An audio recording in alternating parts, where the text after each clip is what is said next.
Okay. So basically what tonight's teaching is going to be focusing on is one of the part of our series dealing with feeling trapped, or what I would like to say, feeling trapped by, you fill in the blank.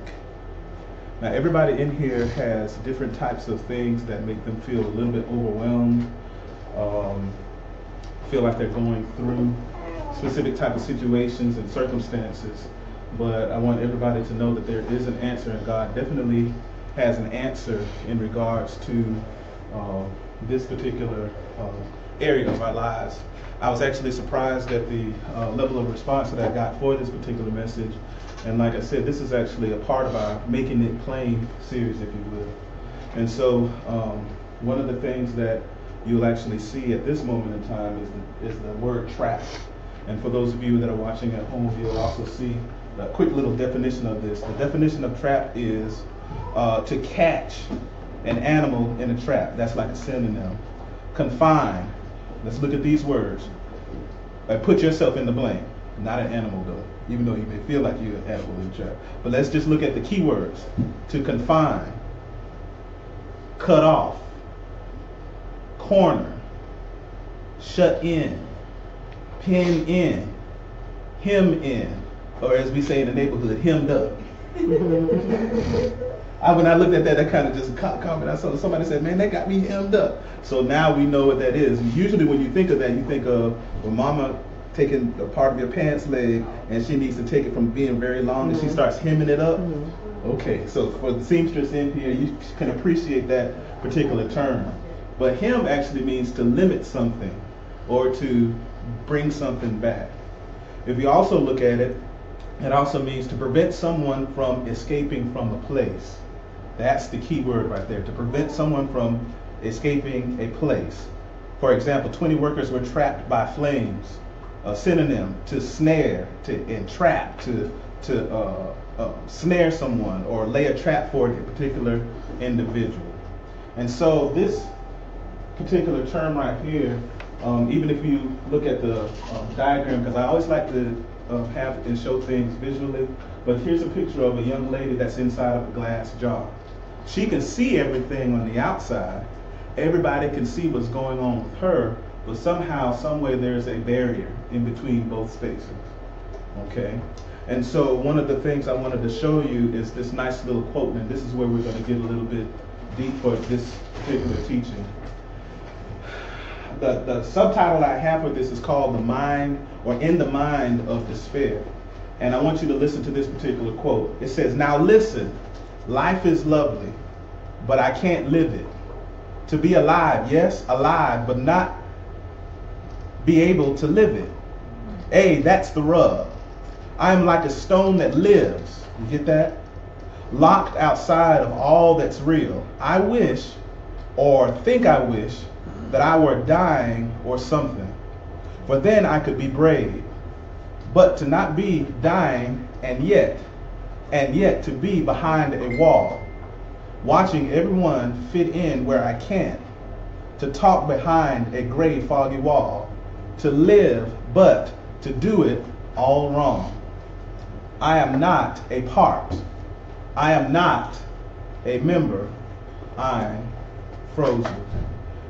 This particular thought process, or this particular paragraph, it's a very, very famous quote by the Pulitzer Prize-winning poet Annie Sexton. She committed suicide at the age of 45 at the writing of this particular excerpt. This is how she was actually feeling these intense series of emotions. And so, oftentimes when you feel like you're trapped, the only means of escape, for some of us, and for some people who are out in the world, is to escape into drugs or alcohol or sex or other different types of things. That's our way of escape, not realizing that we're entrapping ourselves right back into it. Once again, I feel very compassionate on a lot of the young people that we have that's coming up today, because we have this thing that's called trap music. Okay, I had to talk about that with my sons just a little while ago. With the trap music, it has a great beat, but when you think of the word, or when you think of the nomenclature, the beat sounds cool. We even have it inside of the church world. I love God. You don't love God? What's wrong with you? I love them. That sounds great, but when you listen to the music that's going on outside in the world, just like it was when I was younger, listening to the Chronic and Dr. Dre, Easy, all that other stuff like that when I was coming up. But back in that particular time, it was the same type of influence. But now there's a specific. They used to call it gangster rap back then. Now they call it trap music. So I asked my sons, who's trapping who? Is it the people who are looking for the Molly, the Percocet, the Oxycontin, the designer drugs, the ecstasy? Are those the people to where the dope boys lay the trap and set it for them so they can ensnare them and get them high so they can get that bag or that guap or that cheese or that bread, whatever it is? Or is it really a trap that the enemy has put in for the dope boy? Because if they get caught, bye-bye for 10 or 25. Mm-hmm. So that trap is something to where it feels like you cannot escape. Another line item for this that kind of piggybacks off of that, because especially when somebody has had suicidal thoughts and has gone through a lot or is going through a lot even right now, that's why you can't go by people's faces. Everybody might look like, but on the inside up here, the 6 inches, there's 18 inches that really govern a person who's battling in the spirit. The 6 inches between your ears and the 12 inches between your head and your heart. It's what you think about and what you know, and if you can get it up here, sometimes it can intoxicate what's going on in your heart. In other words, you know better, but you can't do better. You know the right answer and you get all of the great advice, but the heart does something totally different. Fear of the unknown, and this is the second piece of this, fear of the unknown leads to paralysis of analysis. And sometimes when you feel trapped, it's basically saying, okay, I don't know what's going to happen, therefore I need to mull over this, think about it again. God's going too slow, nothing's happening, things are not moving like I would like for them to move, and then anxiety builds in. Most of the time when people have suicidal thoughts, it's what you would call passive aggressiveness to the extreme, if I could get a little psychological on you for a moment, or delve into your mind gate just for a moment. And what do I mean by passive aggressive? There's this thing called inner passivity that you have on the inside, which is you try to reason yourself out of what you're going through. You try to reason yourself out of what you're going through, or sometimes you try to rationalize the pain that you're in. Something's not working out, you begin to think about it deeply, you try to think of ways to try to get out of it, but then when you find out that there's no immediate answer, you try to rationalize away what's going on, or to try to bury it and repress it. So much so to where it becomes irrational, or irrational fear of tomorrow. A what if? What if they don't give me the job?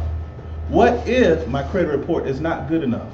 What if they don't like me? What if my marriage fails? What if this person breaks their vows? What if I get caught? What if I get pulled over? What if she leaves me? What if he leaves me? What if my child dies while I'm getting ready to send them on the first couple of days to school? Fear of the unknown, or what if, can get the believer and even the unbeliever into a lot of trouble, because there is one thing that is locked to the entire human race, and that's the future. Only God knows the future. Sometimes he can reveal some things to you, but it's like looking through a glass darkly, as the scripture tells us. You can see a little bit, but it's reserved for him. Therefore, we have to be in a position to trust him. But that's easier said than done. It's easier said than done. So fear of the unknown leads to paralysis of analysis. What's paralysis of analysis?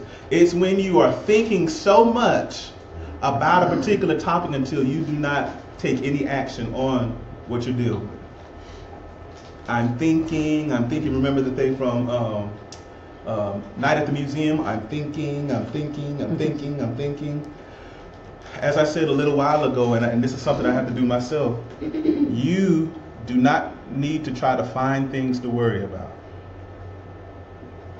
Sometimes it is what it is, and I'm getting ahead of myself.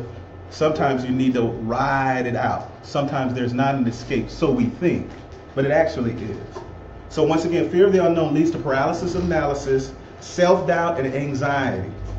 Faith is a deterrent to irrational fear. Irrational fear is what is defined as, or anxiety is what you define, or what is defined as irrational fear. It's you being so scared about something that could happen until you have an adverse reaction, and the other person who may be in your presence is looking at you like nothing's happened. Why are you having such a strong reaction? It's like a man saying, don't go out that door at 7 p.m. Don't do it. I need you to stay home, baby. I need you to stay home at 7 p.m. Every time it's 7 p.m., it just makes me feel better that you're inside the house at 7 p.m. Don't go outside. And then when the person says, I need to get some milk, what's wrong with you? And the person goes ahead and tries to get outside of the house. And then the man who's trying to hold the individual back begins to go into a meltdown. And then hopefully by the end of the night, the woman comes back and says, why did you have such a strong reaction? You don't understand. My mom or my dad was killed at 7 p.m. when they went out at this time of night. So that person has such a strong reaction of trauma until they projected it on the new relationship or projected it in the new situation. And so the time period prior to that of thinking in your mind, man, I don't know how I can get rid of these feelings. It happens at the same time. I've been with people who have had different adverse reactions around anniversary dates when a specific trauma had happened in their life.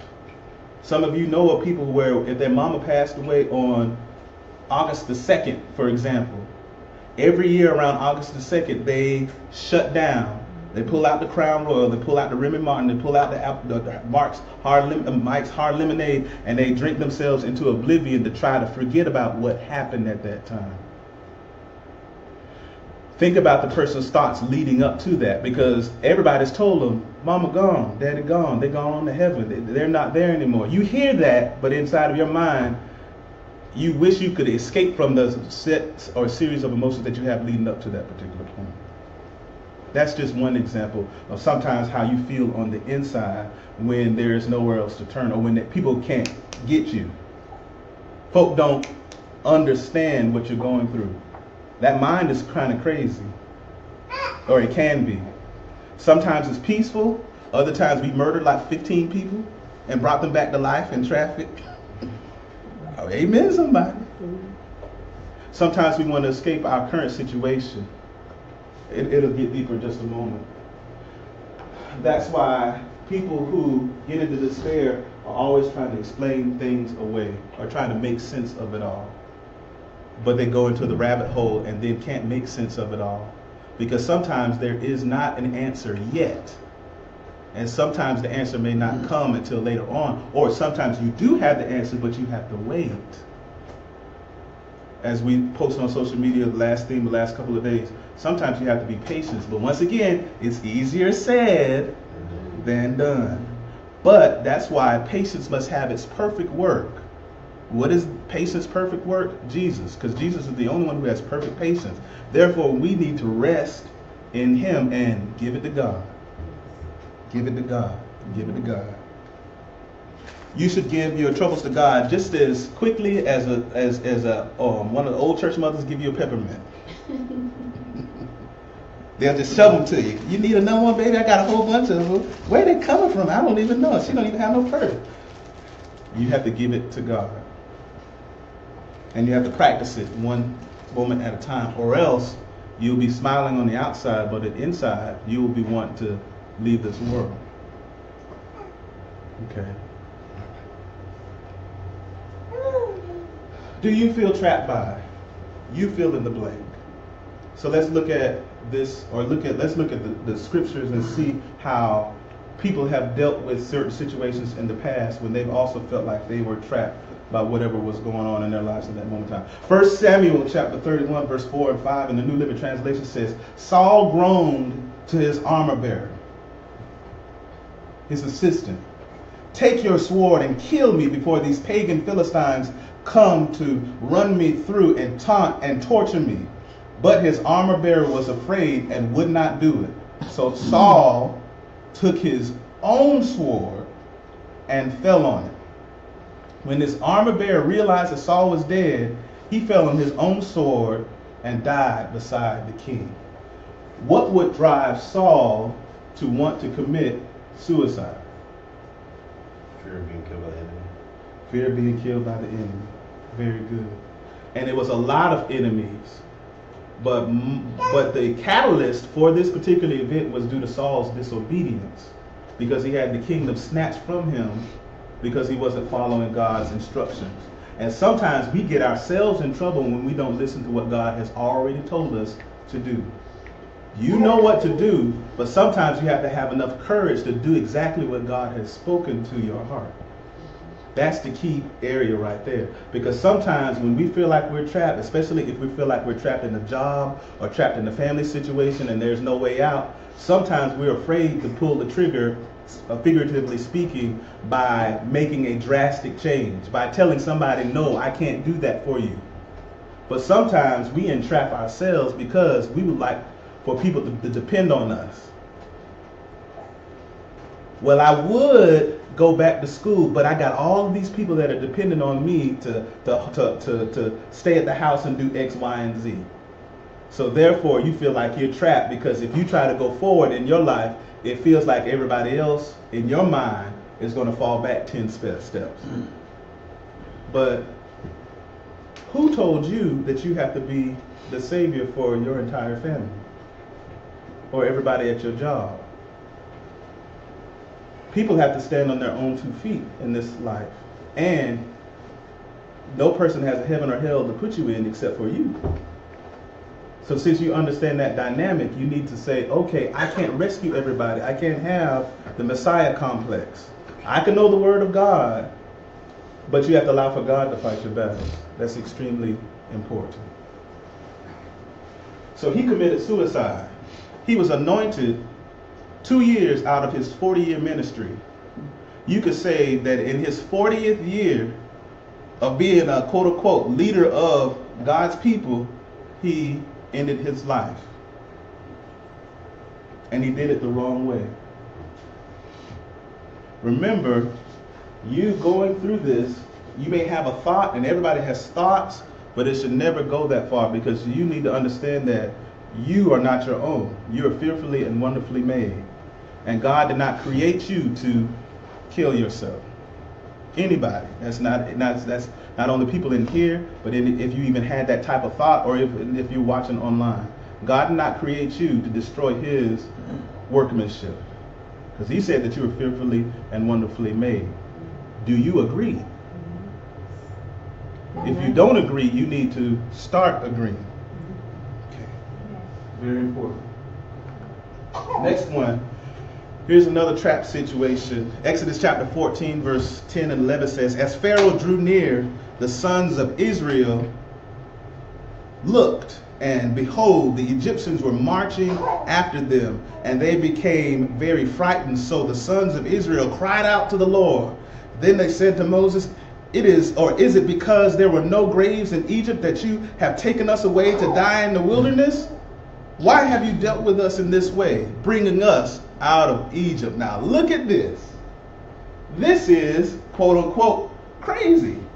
This is crazy. They were enslaved. They were oppressed. The more that the enemy afflicted, the more they grew up under oppression. But they got comfortable being oppressed.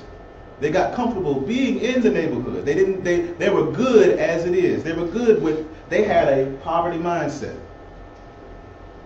Poverty mindset is very, very hard to break, because you could have all the money in the world in that particular situation, and I see it all the time. It's like somebody having a brand new or 2 brand new Mercedes in front of a broken down house. But they say on the internet they balling. But they're not really balling. You need to flip that around. I think that was what E40 said. Well, I ain't gonna even get into that. But E40 had a lyric, and he said in his lyric, why are you gonna go ahead and say that you got a whole bunch of cars, but you can't even buy a house? It's backwards. So these people right here were saying, Moses, we had a better time enslaved than we do having freedom with you. Moses, we had a better time with the leeks, and we were slaves back then, but at least we ate good, according to our standard. But God says, I want you to get from out of that situation. And so God sent Moses as a deliverer to bring them into the wilderness. And sometimes when you get out of the situation that you're in, or you relocate, not only in the spirit, but maybe naturally from whatever you're going through, sometimes you have regrets. And you're saying, maybe, just maybe, if I would have hung in there a little bit longer in that dead situation, maybe God would have turned it around. And sometimes you get mad at the person. I remember somebody that I relocated and they got mad at me for relocating me. Not until a couple of months later, after they had to detox from that bad situation, did they appreciate the actual movement. Amen. If nobody else wants to be free, you have the choice to be free. So this is a poverty mindset. And the only way that you could break a poverty mindset is that you have to allow for God to detox you. And you have to look at your environment for what it is. If there's nothing that's growing there, then you have to keep on going. Amen. So sometimes, and I'm going to harp on this point again, sometimes we feel trapped because we got too many folk depending on us that we know we should let go. We know that we should let them go. But because we have this S on our chest, or we got the Wonder Woman bands on our forearms,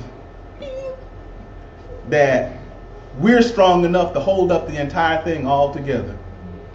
But you're actually crumbling on the inside. Yeah. So you know my secret to you? Sometimes you have to let folk fail. Yeah. Sometimes you have to let them fail. Sometimes you can't bail somebody that's been with you since your A1 since day one. No, they've been draining you since World War II. Y'all been to hell and back, but you going through because you can't let that person go. Because where God has taken many of you, you can't take a whole bunch of things on your back. You weren't designed for that. Somebody else was, but maybe not you. If you're feeling burnt out, it may be that you're doing too much for too many people, and you're being too prideful by saying yes to everybody. Man, these folk drive me crazy, but you won't do anything about it. Man, this job is just insane, but you won't put out 5 applications to try to leave. This place is not paying me any more money, but you won't even try to change your situation. So you, in your mind, feel like you're trapped because you're waiting for some blessing to come from out of the sky. But that's not what's going to happen. Faith without works is dead. And in the season that we're in, you have to work first.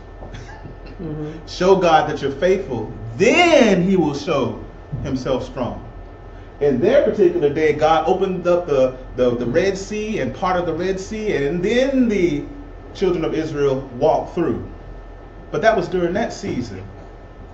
When Moses passed on and he gave the torch to the Joshua generation, which spiritually speaking is what we're in right now, God says, I'm not going to part the Red Sea for you. I'm going to part the waters as you're walking. It's scary doing something new without a blueprint. Or put it this way, it's scary doing something that you've only read about. I remember this book that my wife and I had a long time ago. It was called What to Expect When Expecting. And during when we had our very first child, we read it maybe for the first couple of months.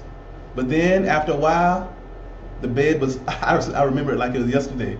I said, Lady Martin, Nikita at that time, I said, now you know good and well that our mama and our daddy never had no book like that to read.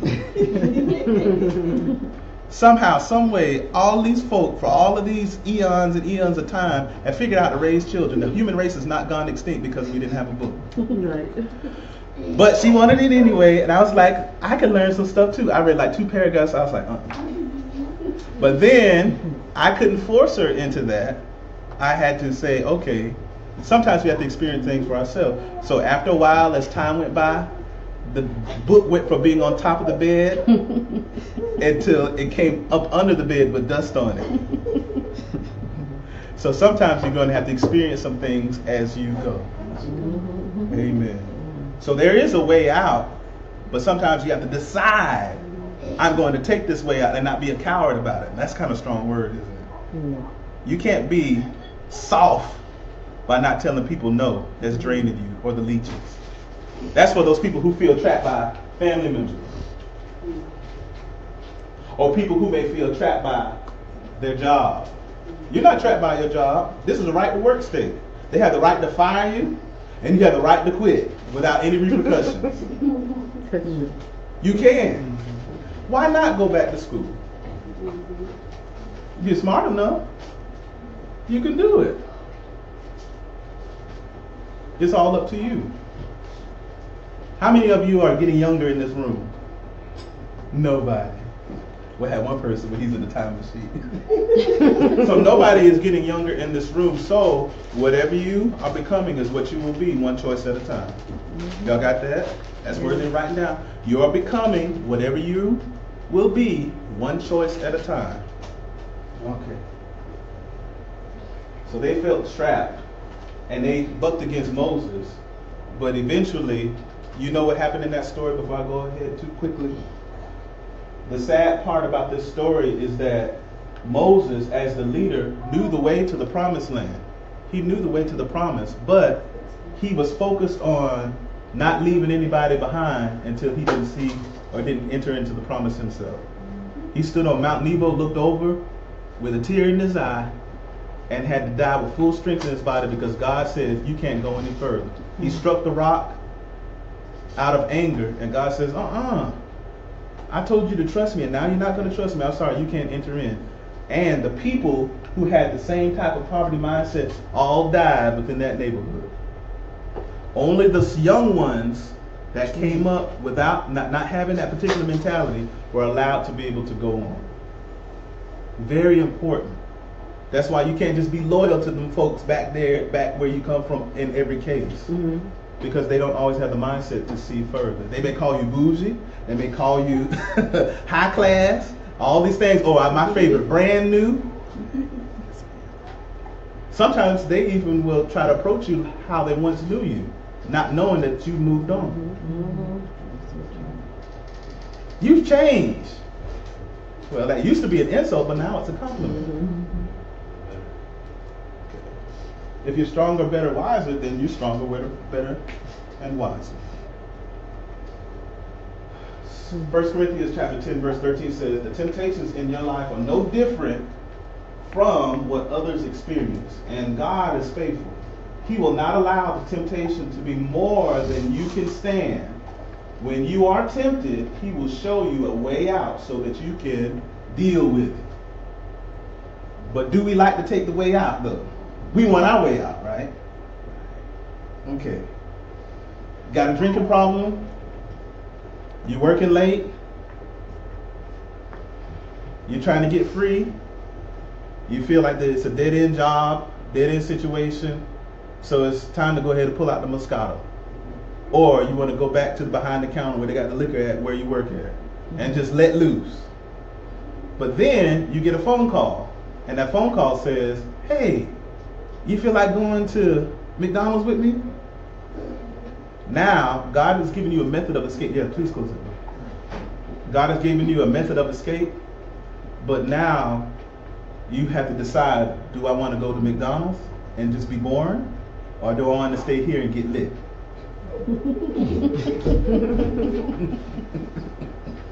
I want to get lit. I'm going to get lit first, then I'm going to go to McDonald's. But no. But the truth is, God has given you a way of escape. Yes. But sometimes removing yourself from the situation. But how many of you know that sometimes you have to go through it? Sometimes you have to go through it. Sometimes you have to fail forward. I said that a little while ago. Sometimes you may mess up, and God says, you're going to have to deal with this. Now, God doesn't tempt His people because God does not send evil to people, but He allows for certain situations to arise to see how you're going to handle them. So He'll show you, once again, when you're tempted, He'll show you a way out. so that you can deal with what you're going through. See, the temptation or what you fall into isn't the problem. It's how you feel when you're being tempted. And sometimes when you're being tempted, you end up getting into trouble at that moment in time. This is something that everybody has to deal with. Psalm chapter 13, verses 1 through 6 says, "O Lord, how long will you forget me?" Maybe this is how you feel right now. "Forever? How long will you look the other way? How long must I struggle with anguish in my soul and sorrow in my heart every day?" Sounds like depression. "How long will my enemy, or my girls, or my boys that I once knew, that did me so dirty," I'm paraphrasing here, "have the upper hand? Turn and answer me, God. Turn and answer me, O Lord my God. Restore the sparkle to my eye, or I will die. Don't let my enemies gloat, saying, we have defeated them." I knew he wasn't going to amount to anything. Sometimes that's our driver, that's our motivation. Everybody told you weren't going to amount to anything, and you've been focused on that Facebook page ever since, hoping that they would see you succeed. And they're not even paying attention to you. Sadly. Don't let my enemies gloat, saying, we have defeated him. Don't let them rejoice at my downfall. But, notice the contrast right here. But I will trust in your unfailing love. I will rejoice because you have rescued me. I will sing to the Lord because he is good to me. Now, what do we see here? We see how David feels. He is a prototype personality of somebody who's melancholic. Sometimes up, melancholic. A lot of people who are very quiet and internalize a lot of things, they're very melancholic. Okay? When they're up, it's good. But when they're down, oh my God. It's like a crowbar trying to pull them out of their mood. I had that personality. Yeah. But Lady Martin helps me with that part because she's up a lot all the time. So even if I want to stay down for a long time, she'll say, you need to think of something good. Or take a look at these teddy bears on mine. I'm like, I don't want to look at these teddy bears, I want to shoot them. She likes the Snuggle commercial when they just fluff you all around. I like the Snuggle commercial where the tank came down and ran over the Snuggle bear. But wow. And see, this is important because David was a great and mighty warrior. He was a worshiper. He was a leader. He was a king, he was a king. He was a very powerful man, but he had issues. Most of his issues were being created by someone outside of him that was not in his control, Saul. It's like for many of y'all, okay, who are in this world right now, and you see a lot of the things that's happening right now. Some of you all are depressed by a lot of the news that you see dealing with sexual harassment, and maybe you have yet to come forward. Maybe you are looking at one of your people that you looked up to now has fallen in the public eye. Maybe you're looking at the news about Libya and the new enslavement of individuals, and you're making a whole bunch of comments on Facebook, but there's no mobilization. Just a lot of comments. A lot of people saying, let's do something, but nobody has the means to do it. It makes you feel trapped. That's what happens when you have a whole bunch of the news. But I will trust in your unfailing love, oh God. I will trust and I will rejoice because you have rescued me. Sometimes you can't worry about trying to change everything that's going on in the world because it's not your world. Mm-hmm. As long as there's sin in the world, sin in people, and sin in ourselves, there's going to be issues in the world. Mm-hmm. But that's why our answer is Jesus Christ. Mm-hmm. This last little sentence right here is so important. This last little sentence is key because even though this is how he feels, he brings his emotions into order by saying, I feel like crap, but I will sing to the Lord because he's been good to me. And sometimes you're going to feel that way. And sometimes you feel that way for a long time. And sometimes you feel that way because you are the central figure in your suffering. Okay. I was talking to somebody today, a family member today. I said, "Do you like suffering?" My dad used to tease me with that. It used to make me mad when he said, "Do you like sadomasochism? Or are you a sadist? Because you sure like to put yourself through a whole bunch of trouble and pain because of the decisions that you made." And I'm like, that's kind of weird, Dad. Why are you saying it like that? But then as I got older, I started understanding a little bit better. I was like, you know what? Sometimes we, 1, 2, 3, like we point the finger at someone else, but we got 3 pointing back to ourselves. Sometimes we are the problem, and we are the issue, and we are the one who has the doors, or put it this way, we have put ourselves inside of a prison in many cases, and we have the key to get ourselves out. But it's sitting in our pocket. We're like, it's too much effort. I can't go nowhere. I can't do anything. But you can. It's just that key says you're going to make a whole bunch of folk mad on it if you try to get out of this prison. Because people are happy if you don't go anywhere. Okay. So let's make it plain. And this is where I want to have some open discussion in the time that we have left. And you could chime on any of these and as we go forward, and then we're done. So one of the things I love to say is that if you're feeling trapped right now, remember, you are not the situation. You are in a situation. Okay. Any comments about that? JT, you got a comment about that? No. Oh, okay. Anybody has a comment about that? Teach the teacher. What does that mean to you? Or how would you apply that? Say that you're asking for a friend, not you. I'm asking for a friend. You're not the situation, you're in a situation. Yes, ma'am. Funny thing, yesterday I was looking through stuff, found the old CD from my old church, and one of the songs on it was, the lyrics are, "Where you are now is not where you'll be." Mm-hmm.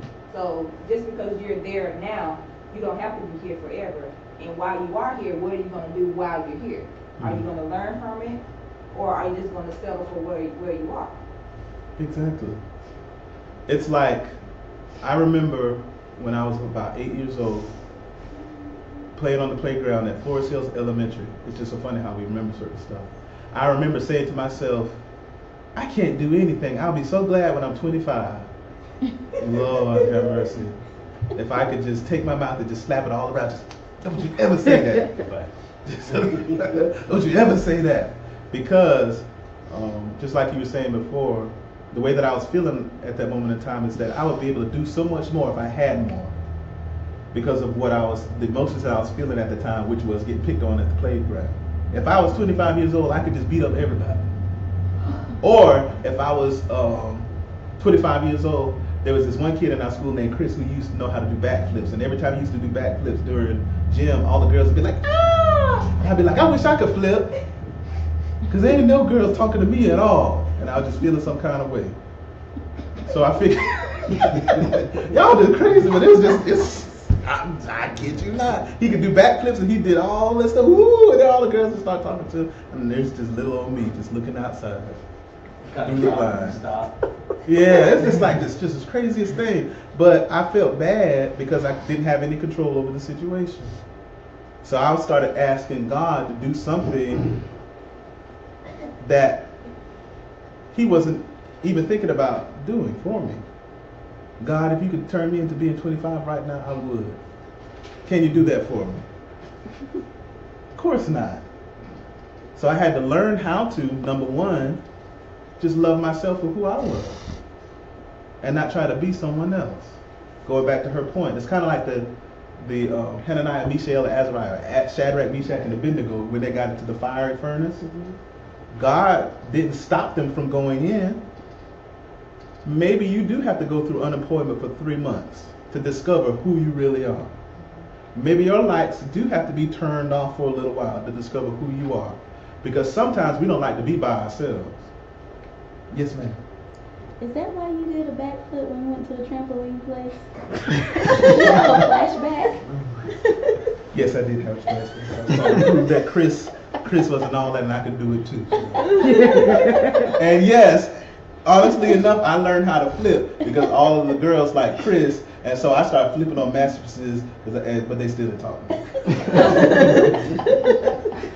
Next up, some storms you will not be able to avoid. Endurance is key. When the storm, Hurricane Irma came, we thought about leaving, but we were like, man, we're not going anywhere. We're going to ride this one on out. We're going to ride it out. Now, we went through some things. The church went through some things. We went through 2 weeks, and it hurt us really bad. I had to get online and have service. Some people was like, okay, the storm has passed now, but they took an additional 2 months off the church. Talking about they recovering. They're recovering. But, so that was a storm that we could not avoid. Because even if we were to left out of town, the power was still off here. So even though you try to escape, you're still going to have to come back to the aftermath. Okay? So, Brother Penn, if Leilani tears up the house, you could say, Leilani, clean up. And you could go off to work and say, I hope that this is all clean. But if she's 1 year old, when you come back, it's still going to be there. So, you have to endure that particular behavior until she's mature enough to clean up on her own.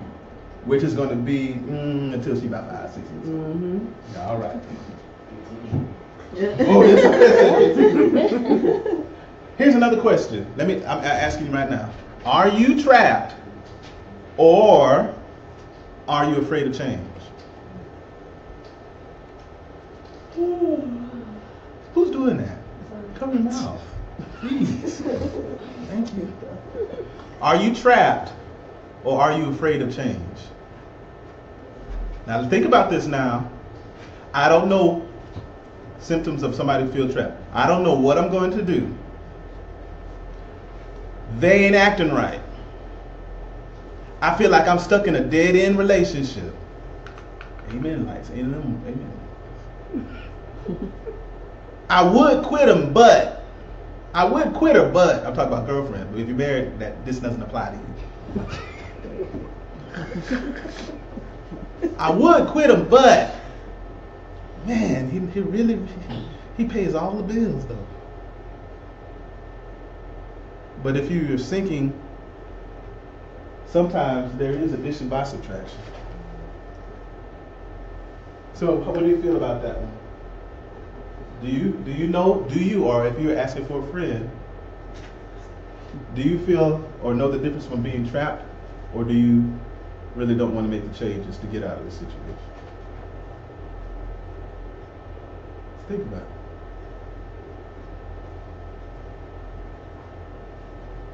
Does anybody feel trapped in their job right now? Or have you settled? Ooh. You don't feel trapped. You just figure I might as well make my prison cell comfortable. Let me go ahead and get some paper towels and make my pillow a little bit fluffier. It's still a prison cell. It still smells like crap in here. But you know what? I'm okay with it because I've settled. All right, amen, Walls. I know I'm talking to you, but you back and flaw right now, so I'm going to move on to the next one. So, make the most of the circumstances you're in. Your response matters. Somebody give me an example of that, of how to make the most of the circumstances you're in. Attitude. Your attitude determines anybody know that thing? Altitude. Your altitude.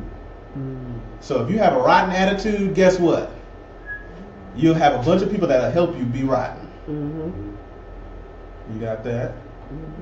Okay. I have an example. Okay, here's an example. It's a work-related example.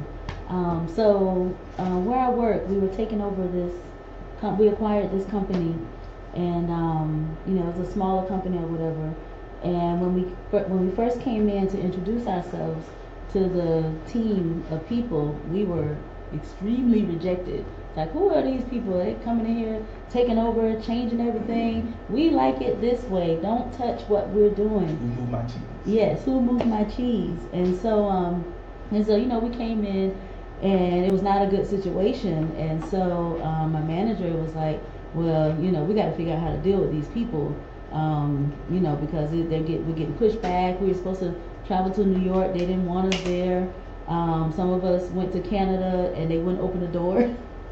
Actually left them standing outside. So it was a pretty rough situation. But we got together and we strategized and we came up with a better approach to let them know that we're here to support you, we're here to help you, not to take over you. And it was just all about changing their mindset on the situation. It still happened. We still took ownership of the company or whatever, but it was just all about the mind, how to redirect the mindset of the people. So that's one of my situations. Lucky to fire mom. Yeah. A lot of takeovers are. Yeah, they do fire everybody because sometimes people don't want to try to deal with Change. change. And a lot of CEOs do that. It's changed a little bit now because what they do now is that they try to retain the high performers, but everybody who is mediocre or settled, goodbye. So some of us have experienced change whether we wanted it or not. You've been thinking about getting another job, but you haven't looked for anything, but now you got a pink slip on your desk because God says it's time for you to get out the nest. Sometimes that happens and you got to embrace it. It's not God being mad at you. It's not God always punishing you. He's saying, I got better for you, but you staying in the nest too long. That's the reason why when you look at an eagle's nest, the eagle's nest is comfortable in the very center, but as you go further and further, or as the baby bird grows bigger and bigger, the actual nest itself actually has sticks that are so sharp that it actually can puncture the skin of the actual eagle. So the bird, or the mama eagle, will take the bird out and take from out of the sharpness of the environment and drop him. Because it's safer to drop you than for you to stay where you are. You get that? All right. So some of y'all are getting ready to get kicked out of the nest. I feel that in the spirit. So you better hold on to your hats for 2018. You wait for your New Year's resolution. Your New Year's resolution is coming. Ready or not, here I come. You can't hide. Your blessing's gonna find you and pull you out of that situation slowly. Kicking and screaming. All right, we're healthy 40 years. So here's some things that you can do. If you get ready to get out of whatever it is that you're in, make sure that you weigh out the options and choose wisely. For those of you that lack wisdom, ask God and He will give it to you liberally, freely. I was very unwise when I was in my early 20s. I made mistake after mistake after mistake after mistake, losing money, messing over friends, breaking up relationships, mistake after mistake, and it was costly. And then I said, God, I'm tired of being stupid. God, I'm tired of making so many mistakes. Can you please help me? And then my parents taught me about going and asking God for wisdom, like King Solomon. And so a lot of people ask me, well, how do I know so much even today, and how I'm able to speak on all types of subjects, whether it's medicine, literature, arts, architecture, engineering. I could talk on almost any type of subject, origami even. I could talk about all those different types of topics intelligently because I asked God for wisdom. I may not even know what it is, but I can sound like I do. So you got to weigh out the options and choose wisely. This is where you put in pros and cons. I'll go to a movie that some of y'all remember. I think it's called Why Did I Get Married? And when I think it was Janet Jackson, her character was speaking to the other lady, and it says, okay, you'll know if you want to be in a relationship by doing this. Take two pieces of paper, and one piece of paper, if there's more negative, write out negative things and positive things. Put the negative things on one piece of paper and the positive things on the other piece of paper. If there's more positive things than there are negative things, then he's a keeper. You just got to work it out. But if there's more negative things than positive, if it's like 25 negative things and like 3 positive things, you need to get rid of them. Or her. If you're married, no, you knew that going in. Right. So you're exempt. No, you can't get out of it. In your mind, you can fly away, but you got to go right Now here's the thing. Here's another piece. Be still after praying and wait. Who likes to wait? I ain't even gonna raise my hand because I hate waiting. Especially my personality. I'm a very driven bull. I take the bull by the horn. I'm a go-getter. But God loves to take go-getters and tell them to sit down somewhere. Okay. So you love your music? I know you're a go-getter, but God will say, okay, I want to develop you and I'm going to slow you down on purpose. And it's like, why, Lord, why? And he's like, okay, good. Nobody can move me. When you stop hollering, then I release you. So be still and know that he's God. After praying, and sometimes you got to wait it out. Yes, sir. Can I ask a question on that? Yeah. What is the balance? I mean, I know everyone's different. It depends. Just asking personally, but I understand being still and trusting in God.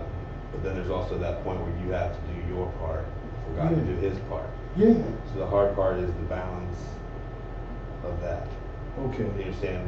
Yeah, I'll go to the scriptures with that. David asked, when he was getting ready to deal with the enemy, he asked God, shall we pursue?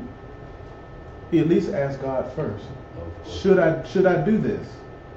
And if God said, pursue, then when God gives you the go ahead, you go at it with reckless abandon. I asked God, and my wife will tell you this, I asked God if it was meant for me to start a ministry. It was one of the most exciting times and scary times in my entire life. I did not think that I could do this. Even though I thought I could do this. I thought I could, put it this way, I thought I could speak in front of people, but I didn't think that I could do this. But then when God said, hey, you got this. Dreams and visions realized. I built a website for the church in 2 weeks. I started meeting. See, here's how you know that God said, go forward. He will put people in your life and he will give you dreams, the squad, whoever it is, and put them around you right at that moment in time. That's when you need to go. And you need to go so hard and so fast until no one can stop you. It's been 7.5 years of God saying yes. Because there's been some times when I've been like, I don't feel like doing this no more, Lord. It was yes in the beginning, but I wonder if you changed your mind. It's like you get the vision. You get the vision, but all the other stuff is the hard part. It's the hard part. But for any... Deciphering. Yeah. What's the right... Yeah, and that takes practice. And that's just going through the heartbeat of God and the rhythm of God. And sometimes God changes his answer. God, now think about this. Some people like to say, well, God told me to do this. Well, there's what God told you, and then there's what God is telling you. God told Abraham to put his son Isaac on the bramble bush and get ready to sacrifice him. So if you were just stuck on what God told you to do, then, and if Abraham was still stuck on what God told him to do, God would have been like, stop. He'd be like, no, but you told me to kill him. And we wouldn't have Jesus today. But God told him to do it, and he was obedient. And then when he was getting ready to do it, God said stop. And so he had to listen to new instructions. Sometimes God tells you to redirect. We have to be sensitive to seasons. God may have you doing this for a while, and then it's time to change course.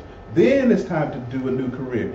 Then, okay, I tolerate the family members, the job, whoever it is for this season, but now God has opened up a new opportunity. Somebody might be walking down your hallway, you know, the guy that always looks like he's telling on somebody. And they just come in and be like, have you ever thought about getting into management? You never have? All right. Keep on walking on. We have somebody at our job that look like they always telling on somebody. But now, the package may seem humorous, and you'd be like, man, I can't listen to them, it's just all rotten acted. But that may be God telling you to redirect now. But what we like to do is be like, I can't do that, I'm not built for that. But maybe you are. Maybe you need to try. Yes, ma'am. What if he tell you something you don't recognize that it's him? Because sometimes we miss him, and we end up losing out on our opportunities. what happened then? Because like when you miss him, you say, well, I know that okay, this is what I was thinking. Like, I feel sometimes like he tell me stuff, but like I didn't. Sometimes I say, okay, that's him, but then I say, no, that maybe it wasn't him. Like you get tricked with your mind. I don't know. Yeah, when is it God and when is it you? Test the spirit. Yeah, so Yeah. it's like, and then you miss out. So my prayer was, Lord, help me to understand or give me the wisdom to know, like when you really give me the opportunity to go, that I would understand, go, rather than missing the opportunity, because people do miss. Because of some hesitation and fear. Here's what I can tell you, and this goes back to the scripture once again. Being able to discern God's voice takes time. Me and Lady Martin had a conversation about this too. We talked about the same exact thing because my wife has a prophetic gift, and we had a discussion a couple of years ago about how to tell if it's God telling you to go forward and if it's your flesh telling you to go forward. My answer to that is that, well, number one, it takes time. It takes time to be sensitive. We do know of one person that knows how to listen to God. Stop, go, stay home. He's 70 years old right now. But I could tell you his methodology just from studying his life. He stays in the Word a lot. And he prays a lot. From my standpoint, because my gifts, my spiritual gifts are in a different area, I have a gift of teaching. And so, according to the scriptures, when it comes to you trying to discern God's voice will bring peace. The devil's voice will bring chaos. God is the author of peace, which surpasses all human understanding. The devil's voice always brings confusion. Doesn't line up with the word of God, right? Yes. That's it. Does it line up with the word? Yes, ma'am. And then you also have to realize that even if you do miss his voice or didn't get it the first time, he'll give you another chance. And once you get back into realignment with God, then he will redeem the time. That's what the word says. Yes, and we're a living witness of that. God told my wife back in 2007 that I should have started out on ministry back then. I was trying to wait until the conditions were right in my past church for us to become the successor, for me to be the successor as the pastor of that particular church. God told her, it's time for you to go. I was saying, I want to be loyal and I want to stay where I'm at. And it took 3 years. And so what did God do? God put me in such a situation to where I had to detonate a bomb. I had to pull the grenade pin out and drop it where I was in order to get myself from out of that situation. It probably would have been easier if I left earlier. God did redeem the time because he made the promise. Sometimes our pain comes when we wait too long. I'll give you another example. God told me, and my wife will be a witness to this as well, God told me to get my doctorate back for theology back in, I say 2006, 2007, somewhere around there. And I knew it was him because I heard the word doctor in 3 different places. I heard somebody call me Dr. Martin when I went to the church. Me and her went to the mall trying to get away from the church folk. And we were walking by and somebody says, have you gone to the doctor today? I heard it clear as day. And then there was another scenario in another place where somebody said, doctor. And here's the thing. I heard God, but I didn't follow his instructions. I went for my doctorate in information systems. And I thought that was what I was supposed to do because God said, get your doctorate. And then when it came to my time right before dissertation, I dropped out. Because God said, this is not what I told you to do. I was telling you to be a doctor of my word, not the world's word. So what I was doing is I was spending time trying to finish a mistake. And then now you use that in your Porter's word, though. Yes. So God redeemed the time. God taught me a lesson through that entire thing to where when I miss God, God will say, if you get back on track, I'll put you in the fast lane. Y'all get that? That's very important. That's very key. I'm glad everybody's engaged on that. Redeeming the time. So, going back to our story here, God told my wife we supposed to have been gone by 2007. I didn't leave until 2010. But God ended up accelerating us after we went through our trials and tests. After 2012, 2013, that's when things started to go. And then here we are. And this is just the first phase of many. Yeah. So we went fast because it takes some people 20 years to get here. We got here at 5. So you know when it's God when it starts going fast and all things start falling in place. And that's when you need to turn your tunnel vision on like this and really focus on what he has for you to do, and don't let anyone around you deter you. That's it. I mean that. That's what I'm saying. That's when it comes. Yes, sir. Yes, sir. When it starts coming like a water faucet, when God says opens up that door, you better run through that door. You don't need to look at the door. Paralysis of analysis. God's opened up the door for you. You're going to be a manager of the job. You don't have the qualifications, but God said you have the qualifications. I'm going to give you on-the-job training. But you look at the door and be like, I don't know. The door looks kind of strange. You know, is that carpet or is that Berber? Is it, is that really him? I don't. And then we talk ourselves out of what God wants us to do because we're scared. They complain to him. Yes. All right. JT, stop. Trying to burn me? All right. Let me hurry up. So, as we conclude, go with the peace of God over your emotions. Very important for those of you that are trying to find out if it's God or if it's me. Your emotions change. God stays the same. Your emotions may say, oh, the heck with it. But God says, stay in there and hang in there. Your emotion says, quit right now. The person ain't going to never change. But God said, I put you with that person. Because without that person, that person wouldn't be able to last. And if you make it you're going through hell in your 3rd year of marriage. But God says, stick with the individual anyway. Because in your 5th year, he's going to turn into the knight in shining armor. He's going to go from being the frog to being the prince. But in the 5th year. But sometimes we get mad with the frog stage. And we don't want to kiss the frog. If we can see the prince in the frog. New book. That's for somebody. That's for you. You can take that one. You can see the prince in the frog. When there is nowhere else to turn to God. Very important. I don't have no answers for you, bruh. I don't have no answers for your daughter. I don't have anything for you this time. My mind is on vacation. My mind is on vacation. So pastor can't help you. At least pastor has taught you enough to go to the word.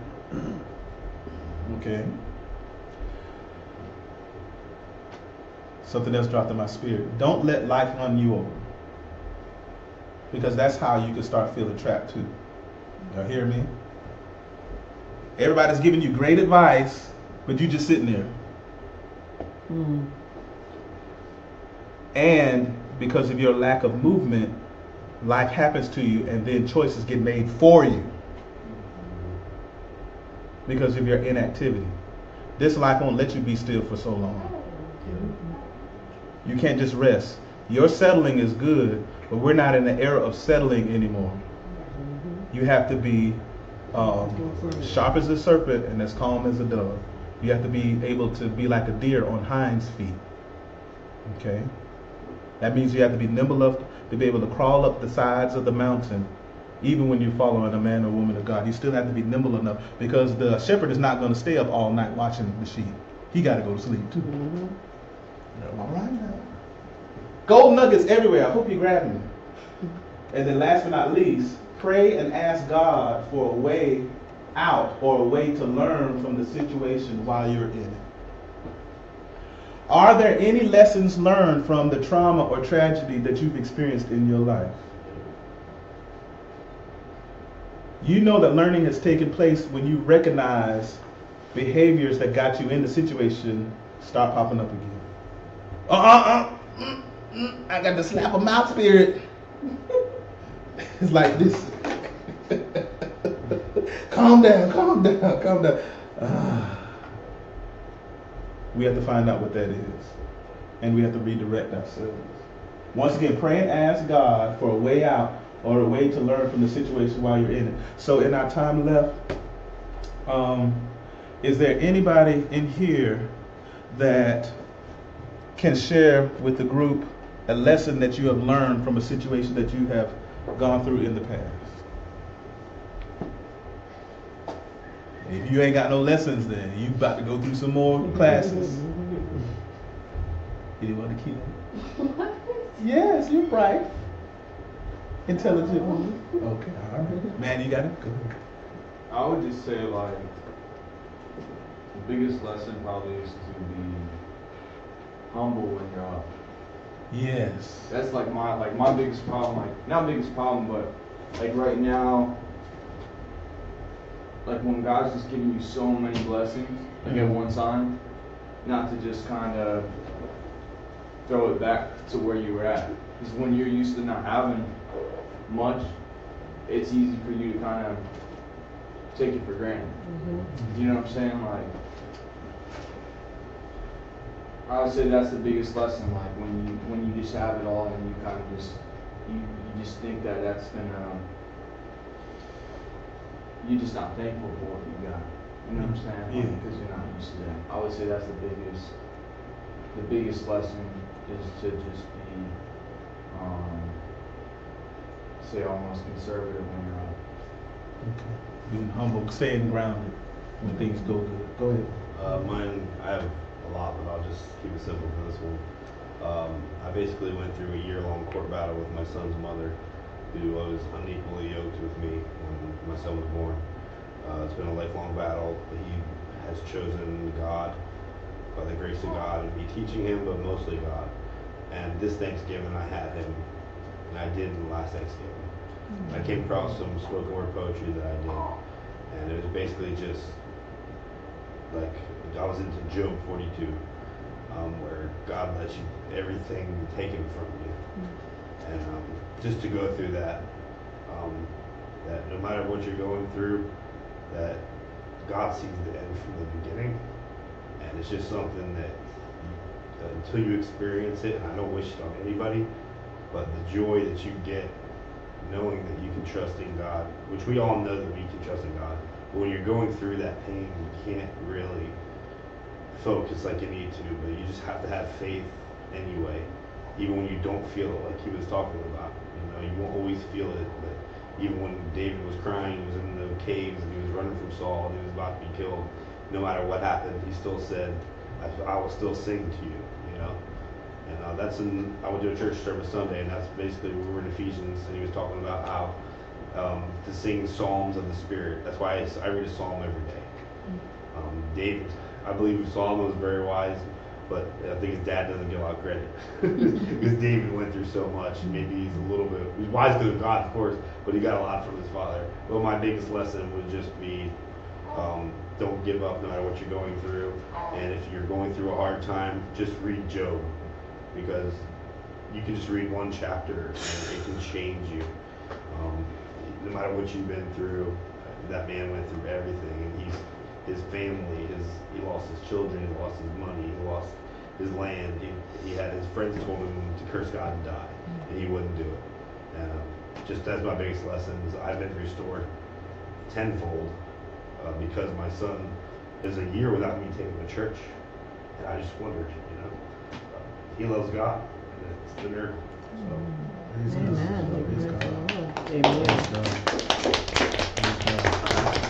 Hold on. Any other lessons? Yes, Jim. I have one from back in the day. I had some roommates that would always ask me for a ride, and I felt like I had to give them a ride to places because I had a car. But later on in life, I learned that they were just using me, and I had to learn to say no. And then once I said no, they found someone else. So that was a good lesson for me. Praise God. And those lessons God sometimes will see if we remember those lessons, especially when it comes to people that you can't say no as easily to, like Mama and them. Yeah. Daddy and them. Can you tell them no? Ooh, Lord have mercy. Lord. I've had to tell my mom, and I've had to check my mom and my dad when it came to my wife at times.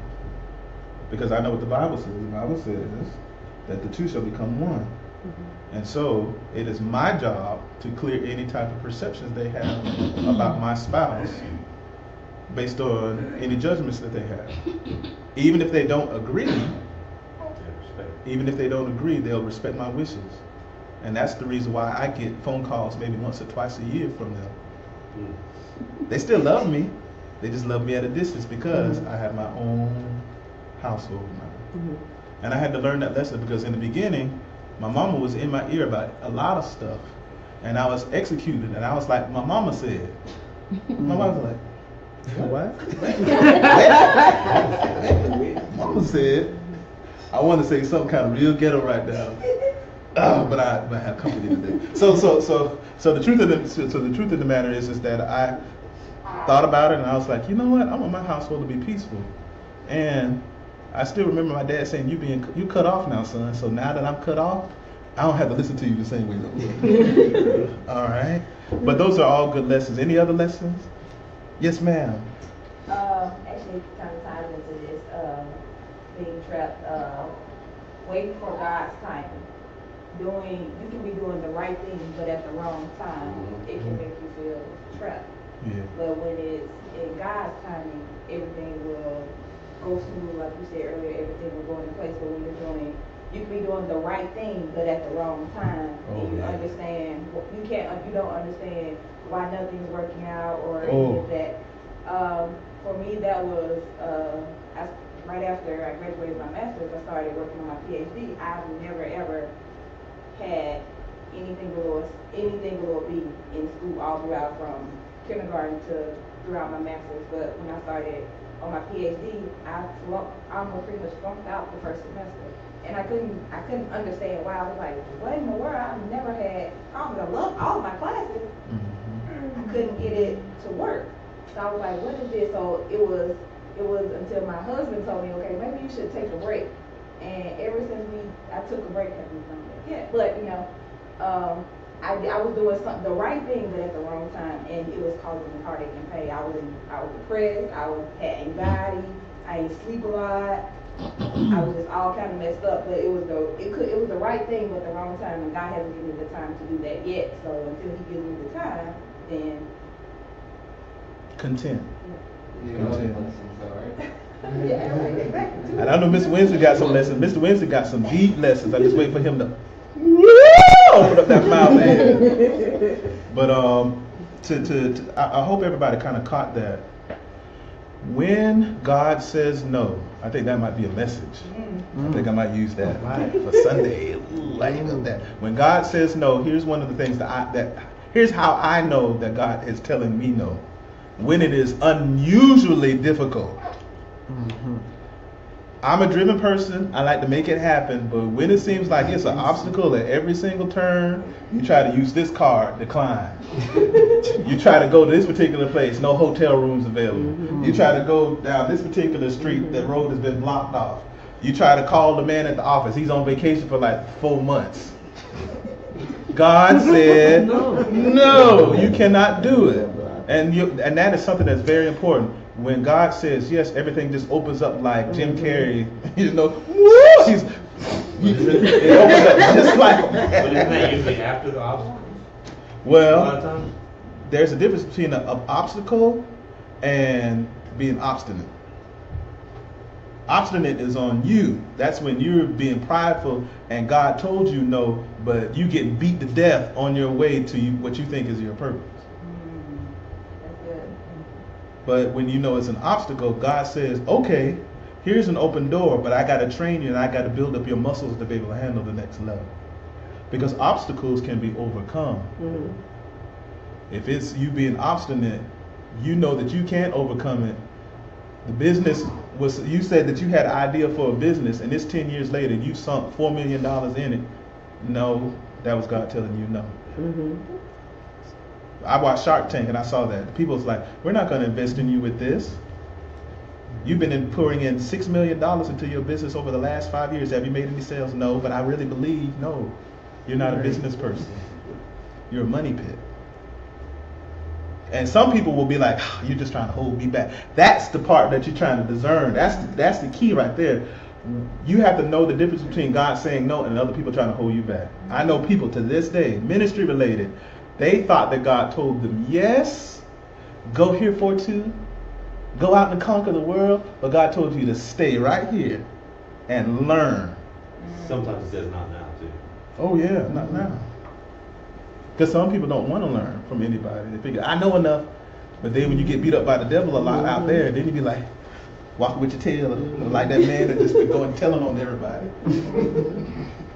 Sometimes you got to learn the hard way. And for those of you that are out there, sometimes you have to let those that are not listening to you, they got to learn the hard way. All right? All right. I see a signal now. Father, thank you for this time. Because Jamar had the stove therapy screen up. Father, thank you for this time in Jesus' name. Amen. God bless you. Good night. Amen.